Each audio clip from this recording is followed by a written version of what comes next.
turn to that passage that we read. At this point in the account in 1 Samuel, Israel is in a bad way. They're being attacked by the Philistines.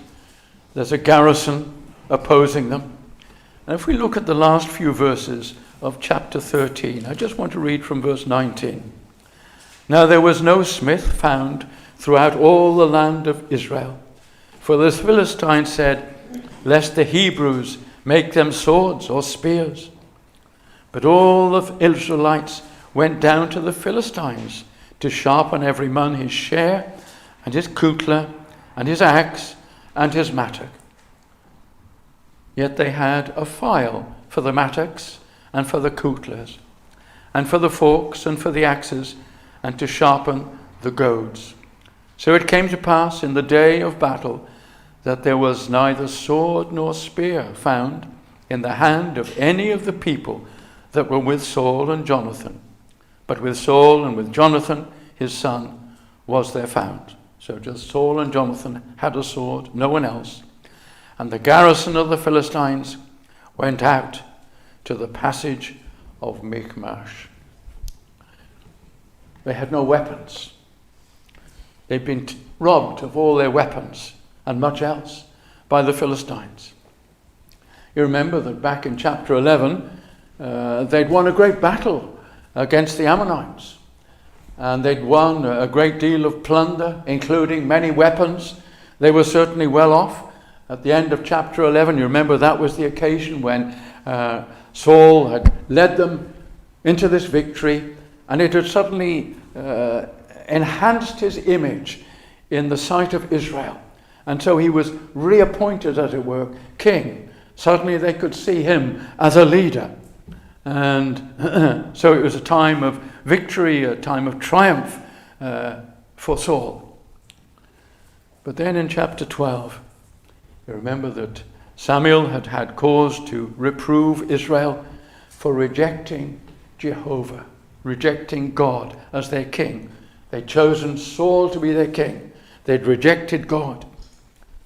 Samuel had been the priest and the judge, but now he was no longer judge. They had a king. He remained just their priest. But as their priest, he reproved Israel for rejecting King of Jehovah over them. And then also in chapter 13, you find that Saul actually took it upon himself to offer a burnt offering. And Saul was reproved by Samuel for doing that. And so it is that in chapter 13, when Saul attacked the Philistines, they were heavily defeated. And ever since then, the spoilers had been out to get them. If you look at chapter 13 and verse 17, the spoilers came out to the camp of the Philistines in 3 companies. 1 company turned unto the way that leadeth to Ophrah, and unto the Sheol, and so on. The Philistines were sending out spoilers. People were just coming to take whatever they wanted. And that's how it is that, although they had a great victory there against the Ammonites, now they were poor again. Now they had almost nothing. All the weapons taken. I say that Israel was in a bad way at this time.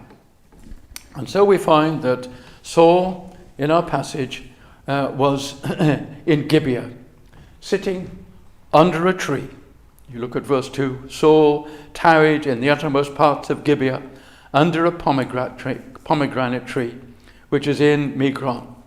And the people that were with him were about 600 men. Not only had they got no weapons, he'd got only 600 men. If you go back to chapter 13 and verse 2, Saul chose him 3,000 men. He'd even lost his army. This is how bad the situation was for Israel and for Saul. 600 men, no weapons, confronted by the Philistines. What was he to do? Well, he was going to sit under this pomegranate tree and see what happened. In fact, they were at one side of a great rift valley that runs from east to west, north of Jerusalem. You can still see it today in Israel. The sides are very steep.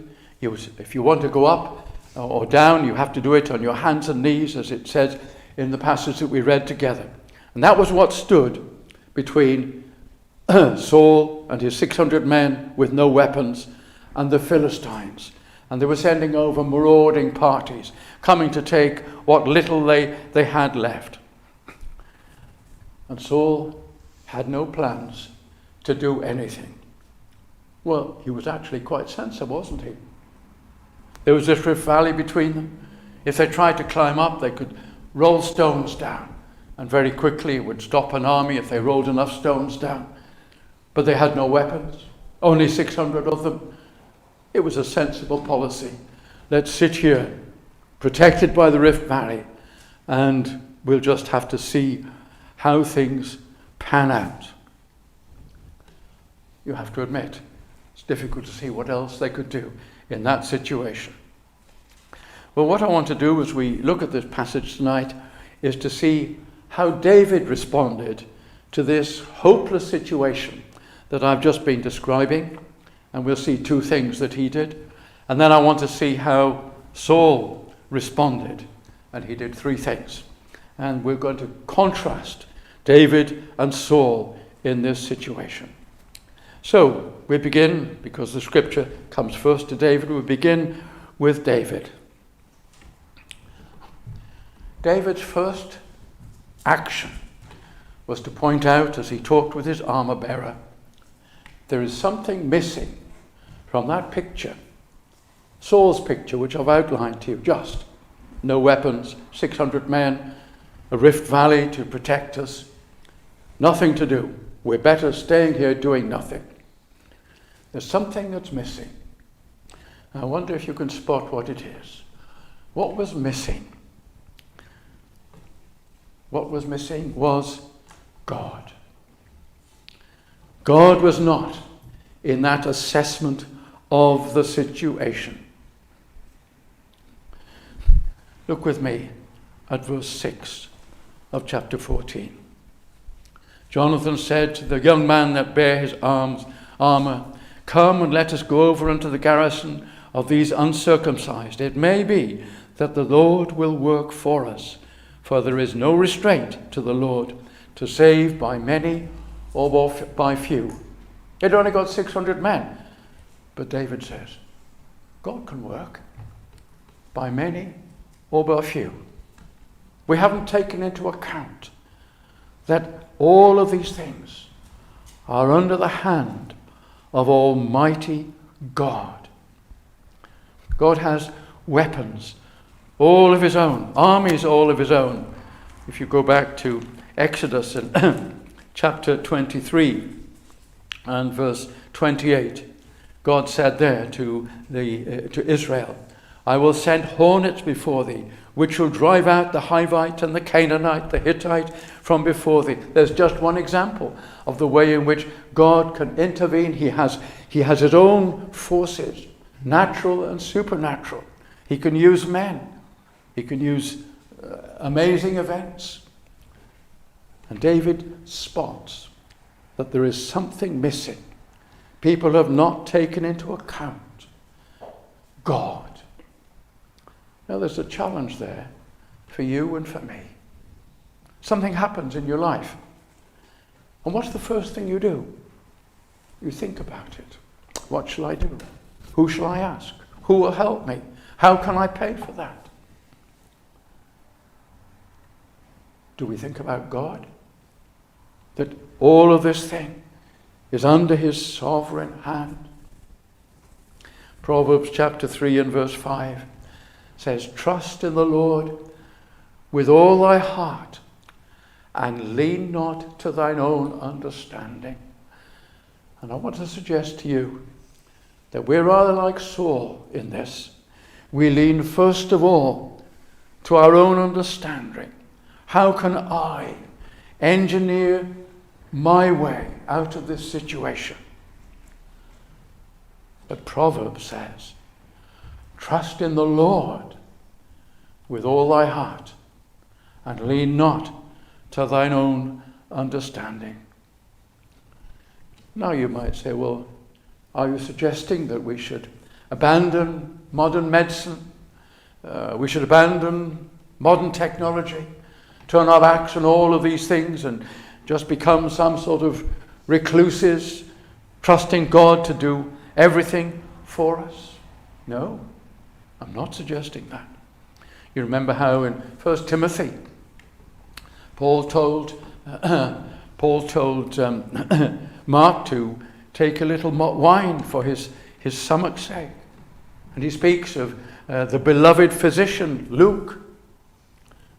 But all of these things are under the sovereign hand of God.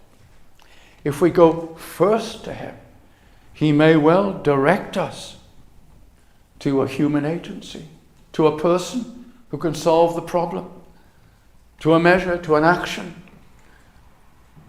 But I suggest to you that our tendency is to go for our intelligence, our resources, our ideas, our friends. Whereas first, we should go to our God. And yes, he will lead us. And it may well be, as we shall see in this passage, that the Lord will direct us and use quite normal resources to bring about a release. God can use natural resources or supernatural resources, men or angels. And so if we miss God out of the picture, when we have a problem, we make a great mistake. Well, that's the first thing that David spotted. We haven't got God in the picture. And so he goes with his armor bearer and they decide that they're going to see what God has to say to them, what they're to do in this situation. And we'll see that God uses soldiers and swords and even an earthquake in bringing about this victory for Israel. Well, let's go on then. In verse 26 of our passage, we read this. And when the people were come into the wood, behold, the honey dropped, but no man put his hand to his mouth, for the people feared the oath. We're going to see later that Paul had made an oath that they were not to take any refreshment. David didn't know anything about this. David is simply going ahead with his armor bearer, seeking to find out what the will of the Lord is. And you'll see how he does it. David, verse 6, said to the young man that bears armor, "Come, and let us go over unto the garrison of these uncircumcised. It may be that the Lord will work for us, for there is no restraint to the Lord to save by many or by few." He's going to see what the Lord will do. So what did David do? They go and they show themselves to the Philistines. You can imagine them going to the edge of this rift valley and climbing up a little way and then coming out of cover so that the Philistine watchers can see. Let's read verses 8 to 10. Then said Jonathan, "Behold, we will pass over unto these men, and we will discover ourselves." We show ourselves to them. We won't hide. We'll show ourselves to them. "And if they say unto us, Tarry until we come to you, then we will stand still in our place, and will not go up unto them. But if they say unto us, Come up unto us, then we will go up, for the Lord hath delivered them into our hand, and this shall be a sign unto us." David is now secondly consulting the Lord. He's looking for guidance. Now, again, there are great dangers in laying a fleece. You remember how Gideon laid a fleece. There are great dangers in laying fleeces. A typical example we might do today is we might say, well, I'll do either this or that, and I'll toss a coin to see whether I do that or that. But then God may not want you to do either of those things. But what David is doing here is he's posing an intelligent question. He's showing himself to the Philistines to see how they react. It's not a fleece in the sense that that was laid by Gideon. What he's doing is looking for an opportunity to assess how things are going to develop. And he's trusting the Lord to have his hand in that situation. And so they go, we read in verse 14, and the first slaughter which Jonathan, the armor bearer, made was about 20 men. They killed about 20 men because the Philistines showed themselves friendly, invited them up, and then they were able to fight on level ground. And they killed about 20 men. Also, God sent an earthquake. So here we've got this picture. All of a sudden, in the Philistine camp, there were dead. There were people being killed. There was an earthquake. And it seems that this began a conflict within the Philistine army. And a great victory was delivered by the Lord. The Philistines began to fight each other. But it all came about because David, first of all, said, you've left God out of the equation. You've only looked at how many swords you've got, how many soldiers you've got, the Rift Valley in between. That's all you've looked at. You've forgotten that God is still on the throne. That was the first thing. And the second thing was, they went forward seeking the Lord's guidance. And the Lord blessed them and gave them good success. And they slew about 20 Philistines. But that promoted, as it were, an earthquake of confusion in the Philistine camp. And they all started to fight each other to try and get away and to get back to their own land. Two things then that David did, which brought about this great victory. All of David, nothing of Saul. Let's now come to Saul. We're going to see three things that Saul did. And we're going to be looking at verses 16 to 23. So Saul had a lookout. Someone who was watching across the Rift Valley to see what was happening in the Philistine camp. And look at verse 17. Then said Saul unto the people that were with him, number now, and see who is gone from us. And when they had numbered, behold, Jonathan and his armor bearer were gone. They'd seen the confusion. The armor bearer, Saul's lookout, had seen the confusion. And seeing the confusion, they were puzzled. And Saul says, someone must have gone over there. Who's missing? And they discover that it's David that's gone over. And so Saul now has a question. Should he go over? Is this an opportunity for them to go over and join in the confusion that's going on? Maybe, is this a way that we might gain a victory? And so he sent for the priest. Verse 18, Saul said unto Ahiah, bring hither the ark of God, for the ark of God was at that time with the children of Israel. Saul sees the need for some guidance, like David had done. Send for the ark, send for the priest.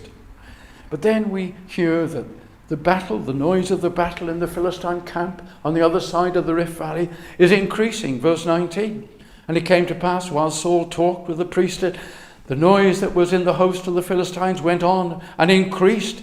And Saul said to the priest, withdraw thine hand. Forget it. Take the ark away. I don't want to know about that. I've decided. I don't need God. Let's go down. We're going to go down. And we're going to make the most of this confusion that seems to be reigning in the Philistine camp. And so, verse 20, Saul and all the people that were with him assembled themselves, and they came to the battle. And behold, every man's sword was against his fellow. The Philistines were fighting each other, and there was a great discomfiture. There was chaos in the Philistine camp, all trying to escape back to their own land. But more than that, verse 21, the Hebrews that were with the Philistines before that time, which went up with them into the camp from the country round about, even they also turned to be with the Israelites that were with Saul and Jonathan.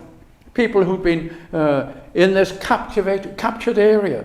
People who had been submissive to the Philistines because they had come into their land. These people now rose up also against the Philistines. And that's not the end.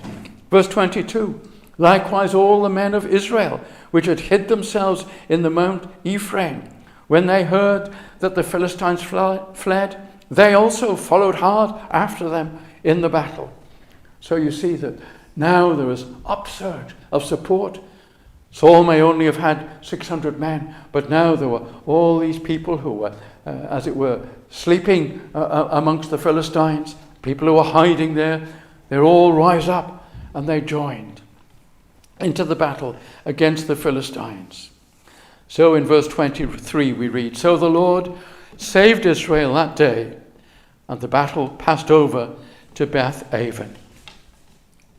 A great victory was had by Israel because of David. Not because of Saul, because of David. Because David had said, You've forgotten God. In this difficult situation, yes, it was difficult, but you didn't turn to God. David had sought guidance, and that had started a landslide of upheaval and chaos in the Philistine camp. And Saul had merely joined in it. He'd, as it were, been just a passenger. So that's the first thing that Saul did. But secondly, it seems that earlier in the day, just after Saul had decided that he would forget the priest and his advice, he was going to go down and join in the melee that David had started and fight against the Philistines. Just after that, Saul had sworn an oath. Verse 24. The men of Israel were distressed that day, for Saul had adjured the people, saying, Cursed be the man that eateth any food until evening, that I may be avenged of mine enemies. So none of the people tasted any food. So secondly, Saul had sworn an oath. No one was to eat until they'd finished destroying the Philistines. And it was an oath valid only until the evening of the day. And that's why they couldn't taste the honey.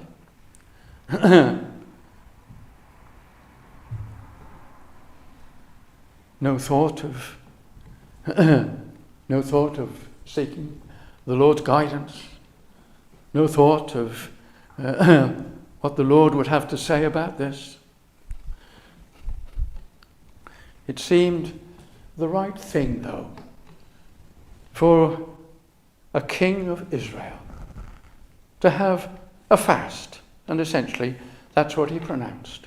To an army which was about to go down and fight the Philistines, he announced a fast. Wasn't it Napoleon that said an army had to fight on its stomach? Well, Saul did the very opposite. So, what now happens? We find that he wants to go down and repeat his attack upon the Philistines in the evening. And so this is the third thing he did. He decided to go down to fight the Philistines again in the evening to see if he couldn't complete this victory. And if you look at the end of verse 36, you'll see what happened. Saul said, Let us go down after the Philistines by night and spoil them until the morning light, and let us not leave a man of them. And they said, Do whatsoever seemeth good to thee. Then said the priest, Let us draw near hither unto God. This time the priest intervenes and says, Saul, haven't you forgotten something? Shouldn't we be consulting the Lord to see whether this is a wise thing to do? But that hadn't occurred to Saul. No. But now it's suggested that, let's do that. And in verse 39, we find that Saul begins to ask this question, and there is no answer. They seek counsel of the Lord. Shall I go down to the Philistines? Wilt thou deliver them into the hand of Israel? But he answered them not that day. There was no answer when they sought the Lord's guidance. And Saul said, Draw ye near hither all the chiefs of the people, and know and see whether the sin has been this day. He perceives that there is a sin, and God won't give guidance as to whether they should go down or not. And so Saul says, well, there must be a sin. We need to find out who's responsible for this sin. And he says in verse 39, As the Lord liveth, which saveth Israel, though it be Jonathan my son, he shall surely die. Another unwise oath. Even if it's Jonathan my son, if someone has sinned and God won't give us guidance as to whether we should go down tonight and fight against the Philistines, then he shall be put to death. Notice notice how selfish there is. As the Lord liveth, which saved Israel, though it be in Jonathan my son, he shall surely die. But there was not a man amongst all the people that answered him. And so they cast the lots. And the lot fell between the people and King Saul and Jonathan. It fell on Saul and Jonathan. So they cast lots again, and the lot fell upon Jonathan. And Saul asks Jonathan, What have you done? What have you done?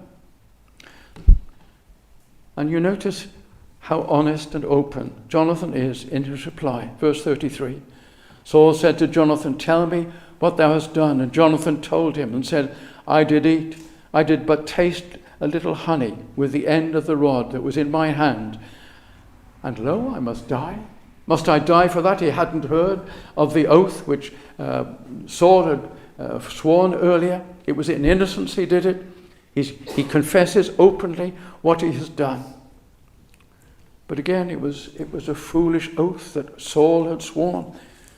Seemed the right thing for a king in Israel to do, a godly nation, to swear oaths and to make promises. But look where it's got him. So David asked the question at the end of verse 43, Must I die? Must I die? Who's brought about this deliverance of Israel? And Saul answered, God do so and more to me also, for thou shalt surely die, Jonathan. The depths to which Saul has sunk. And now, in verse 45, the people rise up against Saul. They can see just how wrong all of this is. They see that Jonathan is the instrument of their victory. And the people said unto Saul, Shall Jonathan die, who hath brought this great salvation in Israel? God forbid. As the Lord liveth, there shall not one hair of his head fall to the ground, for he hath wrought with God this day. That's what he did.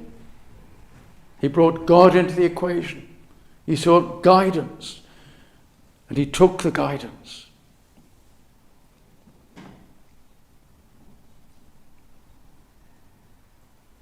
But Saul was prepared to offer up his own son for the sake of his own pride.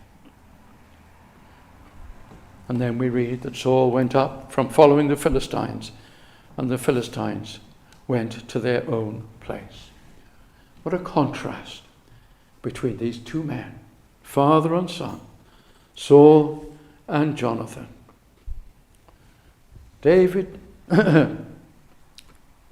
Jonathan, it seems,